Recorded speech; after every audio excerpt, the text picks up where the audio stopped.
folds. There's a triangle there, Louis. Hold on. And Michael. There's a triangle there, Michael! Louis. And if you... Let me start the program. Are you shushing me, John? Are you shushing other people? Who knows? I'm going on with the story. And with these two triangles in the right place, gentlemen, you have a and house. boys, an assembled company. And this is the story. Welcome to the World Storytelling Cafe. In such a and house. Tonight it is Michael Kerins. Maybe it was you. Would you care to start? Maybe it was you. Hello, Louis. But this Louis was a really, really popular guy. And everybody, when they saw him, they would take off the hat. And if they didn't have a hat, they would pretend they were taking off a hat. They would say, "Hi, how you doing, guy?" And he would always have a thumbs up and a smiley face and a happy disposition because he was a good guy. But you know what he was? A hard worker. He was such a hard worker that every single day that he went out of the house, he went across a bridge, he went to a factory, and in that factory he pushed and he pulled and he twisted and he turned and he turned and he turned machinery and he turned it back. And he did that 7 times. And after the 7th time, out popped a bottle. Sometimes it was a fancy bottle for expensive perfume. Sometimes it was a plain bottle for ordinary orange juice. Sometimes it was a very sophisticated bottle for very expensive Scotch whiskey.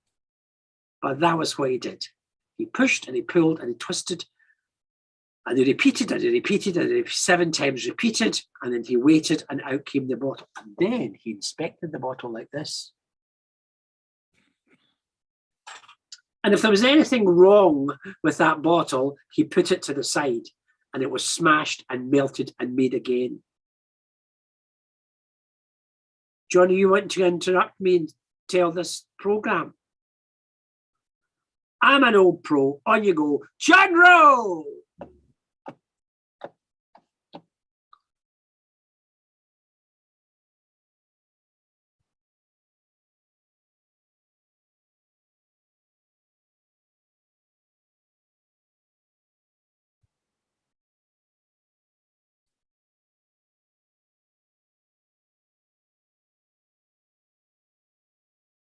John, I think he's paused for you to reintroduce the program. Okay. So. Okay, I'm just going to continue with this story then. Oh, hold on. He made the bottles. And if there was any faults, flaws, cracks, blemishes, anything that was unworthy of a fresh bottle, he put it to the side. But the good bottles, well, he kept them for a long time. And then he put them into jars, put them into jars, put them into jars, put them into jars. And then they went away.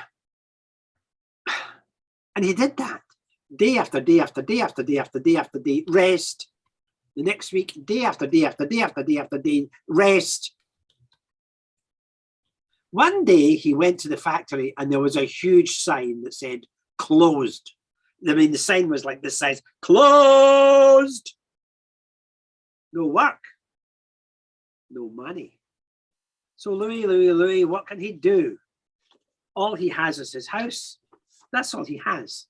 So he gets a paintbrush and he paints a sign with green paint. And he opens a cafe. And he decides to call it Louis's Cafe. Louis's Cafe. With a possessive Louis's Cafe. And he opens the door and he shouts, "Come and buy, come and buy, come and buy." And the people come and buy because Louis is a very popular guy. They buy cakes, they buy sandwiches, they buy tea, they buy coffee, they buy chai, they buy juice, they buy filled bread rolls. But the service is disappointing. The food is poor. And the coffee is bitter.